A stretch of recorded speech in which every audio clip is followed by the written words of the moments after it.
I can't believe we're finally filming a video on Maxine. I feel like this has been the most anticipated movie for a lot of people within the horror community for so long, ever since it was announced, and now it's here. So let's talk about it. As you know, or may not know, I was not excited when this was announced. Not because I didn't want a sequel to X, that's not necessarily it, although I didn't think it needed a sequel, but it was specifically the 80s setting I was not super excited about, because I just feel like we've been getting so many 80s movies ever since the 80s occurred. And I want to clarify, because I think people misinterpret this or misunderstand me when I say that I don't love 80s movies. I don't mean 80s movies from the actual decade. I mean modern movies set within the 80s. I think it's a little bit overplayed and we can move on. Let's just do something else, you know? And a lot of times it's the cliche over the top 80s. However, I'm gonna eat my words a little bit, because this year specifically, something about 2024,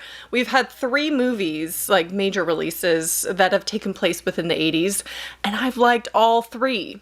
Something about 2024, we get the 80s now. Like, we're doing more subdued 80s, although I can't say Lisa Frankenstein was very subdued, but there was a fun element to that that was very stylized and still artistic. And then we'll get into Maxine and how I felt about the 80s done within it, but I didn't hate it. And not that I expected to hate Maxine. I really was not going in with that mindset. I was hoping that I would be pleasantly surprised by it, and then I saw a bunch of people being really critical of it.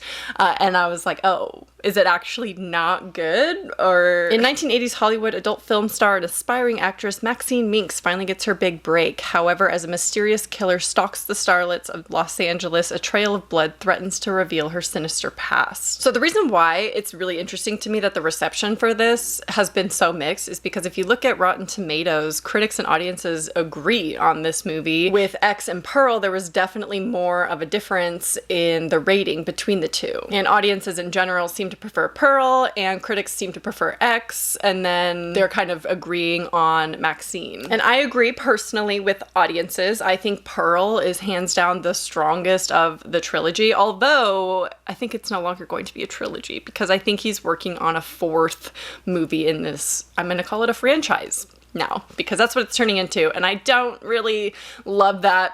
I don't know where we're gonna go after Maxine, and I just don't want it to feel like a cash grab, because with X and Pearl, that is the perfect duology that personally I don't think we really needed Maxine, but you know, we got it. It was fine. But X and Pearl are just like works of art to me. Like the clear homages to previous movies, the unique time periods that it takes place in. Like, Ty West knows film. Like, he's very artistic and he's great at what he does. But even though audiences and critics tend to think that Maxine is the worst out of the movies, it has so far made the most money in the opening weekend compared to the other 2. And so that just proves that I think this is the most anticipated out of all of them. And maybe that leads to the ratings being a little bit lower than the others, because there's more room for error. I feel like when you have this higher expectation, it's easier to be disappointed. So maybe that's what's happening. The anticipation was so high, and then it didn't necessarily live up to that expectation. Whereas for me, I felt kind of the opposite, where my expectation was kind of mid, you know, it was a little bit low, and I went in with a very open mind. I was like, I'm not going to take anyone else's opinions into consideration here, and I'm going to try to like really get into this and really enjoy it, where I ended up enjoying it. Like, I think it's a good movie. Again, not without its criticisms, and I will get into all of those. One of the things that I appreciated is that you can still see Ty West's artistic eye within Maxine, and he's really great at callbacks and symbolism and things that are so subtle that I don't know if other people, if like more people catch on to it. I'm not doing spoilers in this video because it's just, I don't feel like it's necessary. So as far as the movie itself, okay, the first 10 to 15 minutes are probably my favorite. I don't know why I was so into it. Like, something about the beginning of this movie was so fun to me. Like the song choice, the montage, the opening credits. There was a lot of exposition in the beginning of the movie, and normally that's not always the greatest when it's like spoon-fed through images and news and all that kind of stuff, but I really liked it. And her like jumping around between places in Hollywood, I thought it was a really effective start to the movie, and it was fun. I was, I was vibing with it. Now, as far as the gore, I feel like I'm curious if other people consider this a slasher, because X is clearly a slasher, right? Pearl is arguably can be seen as a slasher, but it has a different tone to it where I don't think it really fits. And Maxine, I don't think really fits either. And maybe that's what people were expecting because of the background story happening of Richard Ramirez and the Night Stalker. They were expecting a little bit more, although I personally, I wanted more gore out of this, I'm not gonna lie, but I think the gore that was in it was good. Although there was one scene that in the beginning that was just like a little over the top and a little much. And I don't know, it just felt a little out of place for some reason within that spot in the movie. It's the alley scene, if you know what I'm talking about, And I think the gore itself kind of saved the movie a little bit for me, because otherwise it would have felt very like crime, almost noir style, without a ton of horror, because obviously the horror comes from like the gore. So I really appreciated that the gore was really messed up, but I still wanted like more scenes of it. So I wish there was a little bit more in that. And I don't know if saying this is going to be a spoiler, so like skip ahead a minute or so, because I'm just not sure. But personally, one of the things I really hated about the storyline for this was the Night Stalker, right? Because of course they're gonna put some kind of serial killer in it. It's the 80s. And I really appreciated that it wasn't the major focus in this movie. I was nervous that was gonna be like the whole story and like the main focus was Richard Ramirez. And I'm so happy that it wasn't that, and that was just kind of happening in the background. And you do find out like middle of the movie. So again, I don't know if that's a spoiler, but if you were worried about that as well, it's not prominent, which I appreciated. Now I'm gonna get into my criticisms. So this is where I get a little bit nervous because lately I've just been having not great comment sections. Okay, I don't know what's going on, but I'm sharing my honest opinions and people seem to have problems with that. But Maxine's not a perfect movie, okay? It's not perfect. And yeah, I wanted to like it more, but I had lower expectations and an open mind, and I ended up liking it more than I thought I was going to. But there are some things that I had issue with. Lack of character with Maxine. What was that? Like, I wish she was a little bit more unhinged. Like, they tried, like with the alley scene and things, to make her seem unhinged, but honestly, it was like strange how she felt so mild in this compared to X. She almost felt more of like a generic lead in a crime slasher. Like her character wasn't anything special necessarily. It was just like things are happening to her and we're not really progressing her character much. Her motivation never changes. She's like dealing with the trauma of X, so she's like seeing things, which you see in the trailer, right? You see her see Pearl in the Bates Motel in the Psycho house. And honestly, again, I don't know if this is nitpicky, but I don't know that someone like Maxine would actually be dealing with PTSD. Is that weird to say? I don't know. I feel like she is just so much more brutal than maybe even she realizes. Like, she might have a lot more in common with Pearl than she might think that she does, which is what I really wanted to happen, is for her to realize, or maybe not even realize, but kind of have things occur that makes her appear more like Pearl, because I feel like that would just be a really well-rounded way to end her storyline. Also, she's a bit of a damsel. I'm sorry, I don't like how she becomes a damsel in this. Like, she seems to always need help, whereas in X, she didn't need anybody's help.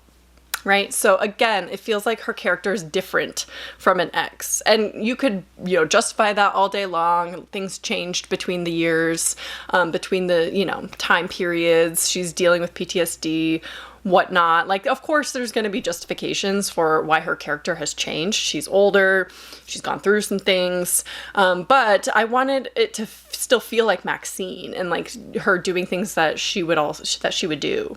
And to me, it just felt like that was missing a little bit. I just felt like overall Maxine was a little bit less inspired than the other two because those were so unique and original. Like, I mean, obviously you can say X is a lot like Texas Chainsaw Massacre, but I feel like even the commentary, the social commentary and things in that was just so well done, and it was so great.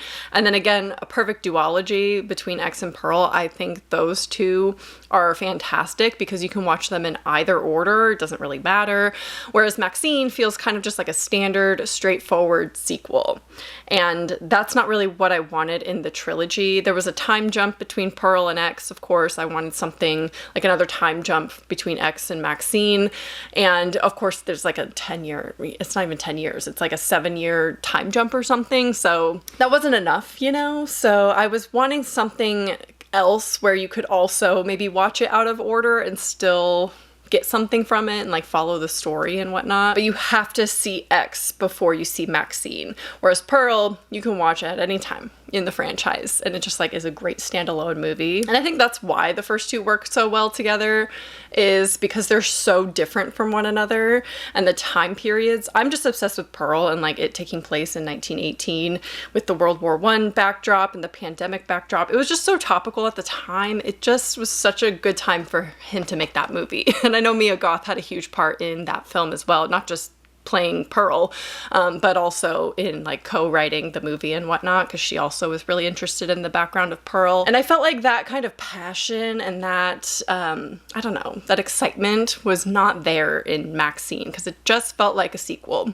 And it was fine. It was a fine sequel, you know, it continues the storyline of X and Maxine Minx, but it just lacked the same artistic style and inspiration and the inspired art of the first two. Maybe I'm hyping up the first two a little bit too much. Maybe they're not that, you know, they're not perfect either, I guess, even though I think Pearl is perfect. But, you know, it just wasn't the same. I wanted something that was like just as unique and different for the horror genre. Also, they did the 30-minute knockout. If you saw my horror movie X video, you know how I feel about 30-minute knockout. I just don't like that because it's not realistic, it's not believable, so wasn't really a fan of that. So although I said I didn't mind the 80s setting in this movie, I do feel like they were checking some boxes, and they did kind of, you know, they were a little heavy-handed at times with the 80s, because, you know, of course they're going to be, if it takes place in the 80s, they're going to have 80s technology and things, but I think Love Lies Bleeding is a perfect example of how it can take place in the 80s and not feel so in your face, like, don't forget this is the 80s, by flashing Ronald Reagan on the screen and all that kind of stuff. You know, they had, obviously, Richard Ramirez as the background killer. She goes to a nightclub and they're playing a bunch of 80s music, like the soundtrack for this is very 80s, naturally. Her friend owns a VHS store, so there's VHS tapes. That's the whole, like, you know, technology of the movie, and they mentioned video nasties of the time. The wardrobe at times was a little on the nose, but it didn't do the neon colors necessarily, so that's a win, I suppose. The 80s setting doesn't make me like the movie less. So yes, it's a little bit on the nose sometimes and checking some boxes from the 80s, but that doesn't make me like it less, okay? So I know that's confusing, but if you're also tired of the 80s, there's a lot of 80s in this, naturally. It's from the 80s, but I think Love Lies Bleeding, I'm so glad that came out this year, because then I'm like, yes, that's what I like. If you're gonna do a decade, make it real and believable like that. This is my least favorite out of the trilogy, in case you couldn't tell by my review. Pearl obviously is my favorite, and then we have X, and then we have Maxine, and it's fine. I think seeing it in a theater is really fun with the music and everything. Of course, I think people have already gone to see it at this point, so obviously most of you have probably already watched it. I would love to hear your thoughts. It is funny because as Ryan and I were leaving the theater, he turns around and there's this older woman walking out. She saw it by herself, and he's like, "Did you like it?" And she said, "No." And she's like, I didn't know what it was about. I saw some, big actors in it, like Kevin Bacon, and I thought it looked good. And so Ryan was like, oh, it's the third movie in a series. Like, there's 2 other movies. And she's like, oh, okay. So that's why, because I didn't understand some of the things in the movie. So she had not seen X or Pearl before seeing Maxine. So I thought that was really funny. I just thought I'd share that little story that you can't just watch this without seeing X at least, okay? Anyway, I give it 3.5 out of 5. It's fine. It's fine. It's not the worst movie, and I had fun. I liked it more than I thought I was going to, but it's just not my favorite. It's not going to be my favorite movie of the year.